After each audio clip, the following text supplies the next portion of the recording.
Yep, I agree. That is, in fact, a very sad scene. But if you think that's the saddest moment in an animated film, you have not seen anything until you see what I'm about to show you today. Trust me, that's going to be the only joke I tell this episode.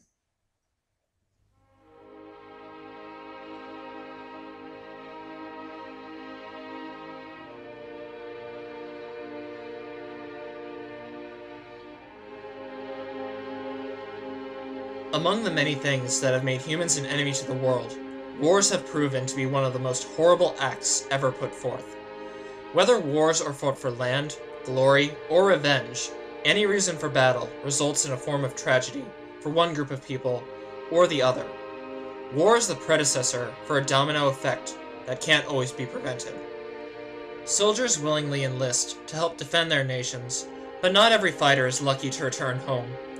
Without help, a nation ultimately becomes easy prey, which leads to the destruction of homes and the deaths of innocent citizens.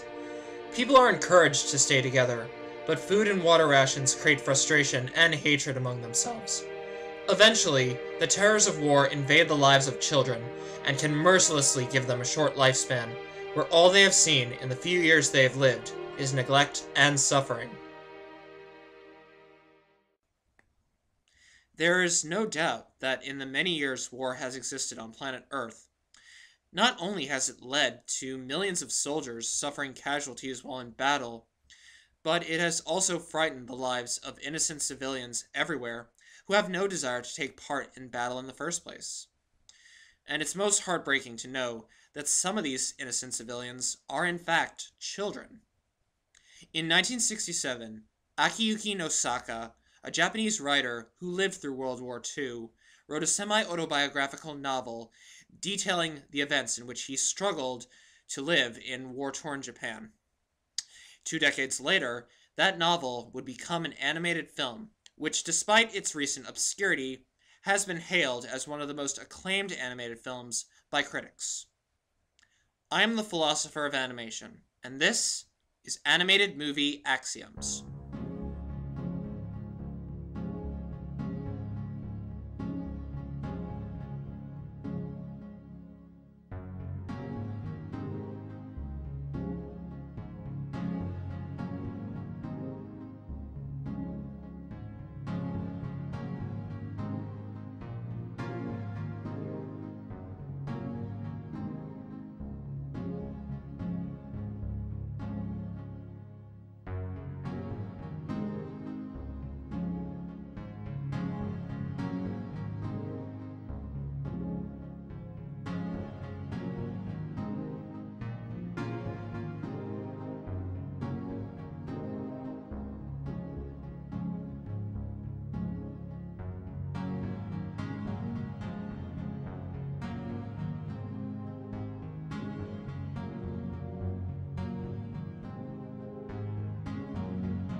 Ever since the silent era, war has been a vast subject portrayed in films from all over the world.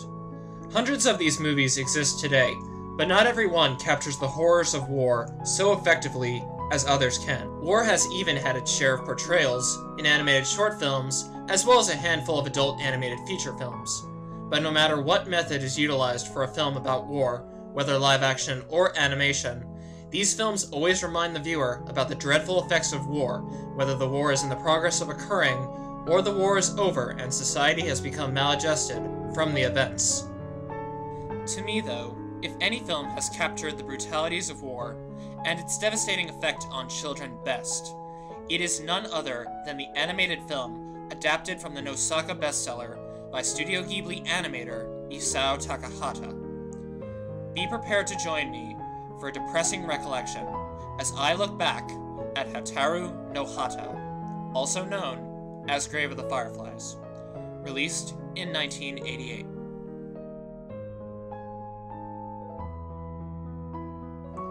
The film is set in the summer of 1945, A few months before the end of World War II, an area near the city of Kobe in Japan is attacked by an air raid of American planes, and an ill mother leaves her two children, Seita and Setsuko, to seek refuge in a nearby bomb shelter. The town is bombarded by the attack, and the mother becomes one of the dying casualties. With nowhere to stay, Seita and Setsuko are offered to live at their distant aunt's home in the nearby mountains if they'll trade their mother's possessions for rice. After looking after the children for many weeks, the aunt becomes resentful of their presence and scolds them for not earning the food they are given. Seita and Setsuko decide to leave their aunt to take shelter in an abandoned cave nearby the house, but their struggle to survive gets more difficult as time passes. Watching Grave of the Fireflies has never been an easy experience for me. The first time I watched this movie, I was tearing up, and when I had to revisit the film for this review, I still teared up. This movie shows World War II Japan in all its devastating might. There's blood, gore, suffering, and infuriation for more than half the film. It just so happens to be a miracle that Isao Takahata and the animation crew at Studio Ghibli had the guts to finish this film. Before we get into the powerful tone and feelings of this film, let's discuss what makes this film work visually. Whenever Studio Ghibli creates an animated film, it feels as though every frame of the movie I'm viewing is a moving painting. Not only can we see well-drawn backgrounds and characters, but even some minuscule details that beautifully stand out, like sparkles on the water or lively insects on the plants. Drawings like these might be good enough to challenge the works of various Impressionist artists. Speaking of detail, you can really feel the terrifying tone of the war's setting from the scenes depicting the destroyed parts of Kobe with the bombed buildings. The sky is apocalypse red, and the mood is very somber. It's like a bunch of color-tinted photographs of how the real-life attacks actually looked. After seeing a completed storyboard of the film, Nosaka himself thought that no other form of filmmaking could reinvent the horrifying events of his story better than animation could. I also have to commend Ghibli for the almost realistic work put into designing their human characters. The humans look like real people, and don't look over-designed in any particular aspect, like having bulging eyes. You can even feel the pain of the human characters from the injuries they sustain. The scene where Seita visits his dying mother in the hospital has to be one of the most brutal moments of death in animation. Not one part of her body is okay, and there are flies and maggots all over her. If that's not hard enough, the viewer can really read the sadness and frustration on the human characters, whether someone is upset and angry. And the animators didn't make any mistake in making that part of the characters effective.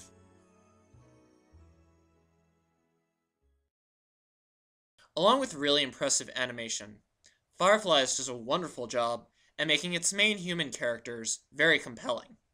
Enemy plane! Seita depicts a typical 14-year-old boy striving for maturity. His father is a Navy soldier fighting in the war, and he has a dream of following in his father's footsteps. He devotes all his time to taking care of the only family member he has left, which is a burden for him, but a blessing since he has someone to love and care for. His loyalty and friendly nature towards his little sister turns him more into a father-like figure for Setsuko. He does whatever he can to keep her happy and safe. His loyalty for his sister ultimately does make him a little stubborn. The neglect he receives and refusal for others to let him work for pay leads him to commit to stealing food and clothing from farmers all around him. He even risks getting beat up and abused just to help Setsuko. I'm sorry. However, in doing such a thing, you really want to support him the whole way through, as it seems stealing is all he can do to save his only family member. Sugar. Yeah, sure. Stealing food's a serious crime in wartime. You goddamn... Come back here! Setsuko, on the other hand, is a very realistic depiction of a young child who's experienced nothing but war the whole time she's lived. She's fussy, but kind in nature and naive. Being so young, she isn't fully aware of how serious certain things may be, and doesn't understand how horrifying the world around her is. As the film progresses, though, she becomes more of an adult-like character who comes to care for Seita, doing whatever she can to help him, and she doesn't want him doing everything for her. Aside from the two children, a third character who plays an important part in the film is their unnamed aunt. At first, the aunt acts and appears like a warm, accepting person who is willing to have a part in keeping Seita and Setsuko healthy and safe. She offers them a place to stay, puts out spare beds for them, and allows them to eat fine food. Seita offers a lot of appreciation and is willing to give away his mother's most prized possessions for the food. You can probably get a full toe of rice for them. That much? You need your nourishment. You can't be a soldier if you don't grow up healthy. After a while, though, the aunt becomes the perfect example of what war can do. With less food rations to provide for her family, she starts to lash out at the children and insults them for not working for their food. How dare you say that after I take you two into my home? Now, I don't know what most people think, but from the time she starts to yell at the kids, I really begin to hate this woman. She calls them lazy and selfish, even though she's clearly aware that Seita gave her the food that originally belonged to his family before his home was bombed, and that he sold his mother's possessions just to get her more money to buy more food. Plus, they lost their home, their school, their mom, and the mill that Seita worked at was destroyed. So I think they lost a lot more than she did, and she has a lot of nerve to call them lazy. What I find even crueler is how she goes so far to instill guilt in Setsuko, who is still just a young girl who's experienced nothing but war and death. The children don't even beg her for much. They just wanted somewhere to stay, and Seita even tries his hardest to look after his sister, and it's the best he can do. But to the aunt, it's not enough. Basically, her outside family becomes nothing more than unimportant trinkets to her, as if she only cares about whether her daughter and her survive. With that said, this leads my analysis into the symbolism of Grave of the Fireflies.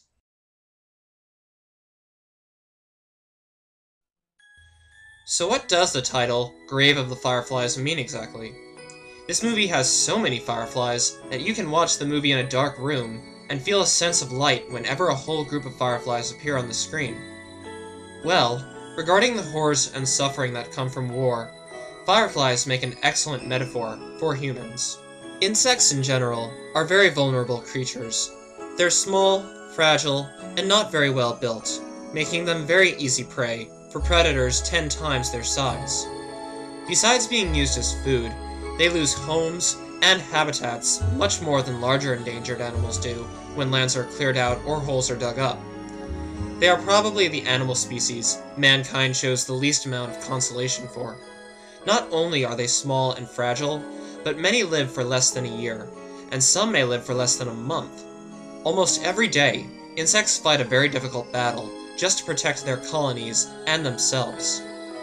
Fireflies have an average lifespan of up to 2 months, which in the mind of a human is dying at a very young age, seeing how we're capable of living for over 100 years. Despite our long lifespan capabilities, humans can die at any time.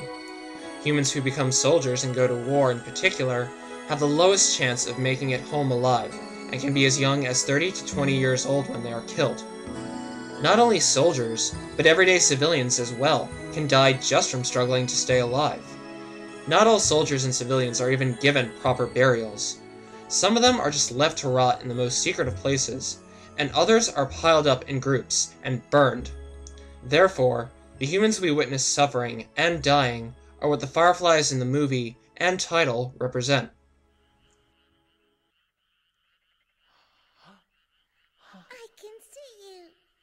I can see you too. Besides just representing the humans, I think the fireflies possess another symbolic trait. After Seita and Setsuko take refuge in the abandoned cave, they collect a bunch of fireflies and bring them into their sleeping chamber after dark, where they let the fireflies loose. The cave, which seems like a frightening place at night, becomes a place of happiness for the two children once the fireflies are around. In a way, the fireflies are like little guardians or angels to the children, providing them with thoughts of hope. The fireflies become so important to Setsuko that she buries them all in a little grave near the cave. much like her mother, who her aunt told her was put in a grave, even though she was not. It is from here that I strongly suggest that if you have not seen this movie yet, that you stop watching my analysis, or you are in for a major spoiler.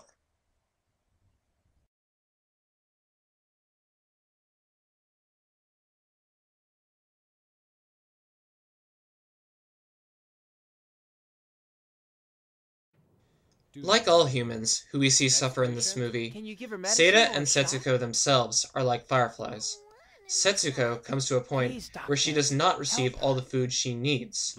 Seda can't help her alone, and he consults the help of neighbors and the village doctor, all of whom have nothing to spare for his sister and him. Where am I supposed to get food? Not even using the last of his money to buy a lot of food is enough to help, as Setsuko has no strength left in her to even eat.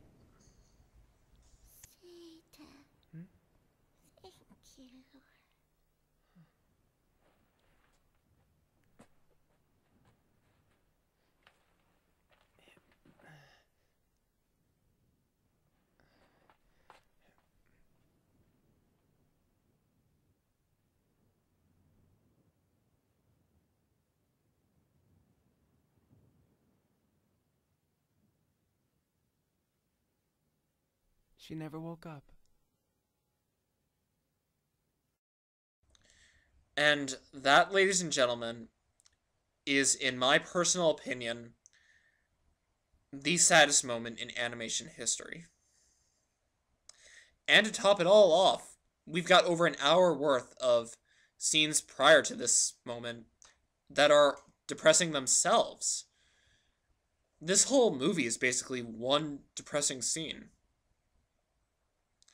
And that's why it's so hard to watch this movie. Though we often see adult characters, both animal and human, die in animation, almost never do we see a human child die, let alone an infant child. There wasn't even any reason for Setsuko to suffer and die, because she was an innocent and inexperienced child. Seda is left to wander alone after the disaster. If losing Setsuko wasn't enough, he learns that Japan has lost the war, and that his father may have drowned at sea, along with most of the other men in the Japanese Navy. With no grave to place his sister in, Setsuko cremates her, along with her belongings, and places the ashes in a tin cup that stored fruit drops, one of the only other sources of joy Seda was able to give his sister throughout the movie. As for Seda's fate, which is revealed in the beginning of the movie, several weeks passed since his sister was cremated, and he has had hardly anything to eat as well. Like his sister, he passes away at a very young age, and becomes as neglected as a firefly. His body is seen by two cleaning men, who have seen many dead bodies, and pass its presence off, as though they have found a broken toy soldier, and they even go so far as to throw the tin can of his sister's ashes out like it was an empty wallet. Whoever knew that people that young had to deal with so much tragedy at the time, or in any situation like this. I don't know how anyone would respond to this, but being a member of the race that fought against Japan after they bombed Pearl Harbor, I can't help but feel sorry for what the Japanese had to endure during World War II, let alone the citizens who didn't want to have anything to do with the fighting. After Pearl Harbor, America was hardly touched, and it leaves us as a nation to be thankful and blessed that we fought hard and we were able to live during such a chaotic time period in history, which not all nations were able to do. Grave of the Fireflies has always been a burden to view, with its malicious tone coming back and getting stronger every time it wants its characters to illustrate the abominant attitude of war. It's one of the most powerful animated films ever made, let alone one of the most powerful war films in general. Who knows when the world will cease all future decisions to go to war, because apparently the records of history portrayed in hundreds of books, television programs, and films haven't done enough to prove why we don't need to make soldiers and non-violent people suffer. I am the Philosopher of Animation. and I believe that animated films are the most superior form of movie making. See you next time on Animated Movie Axioms.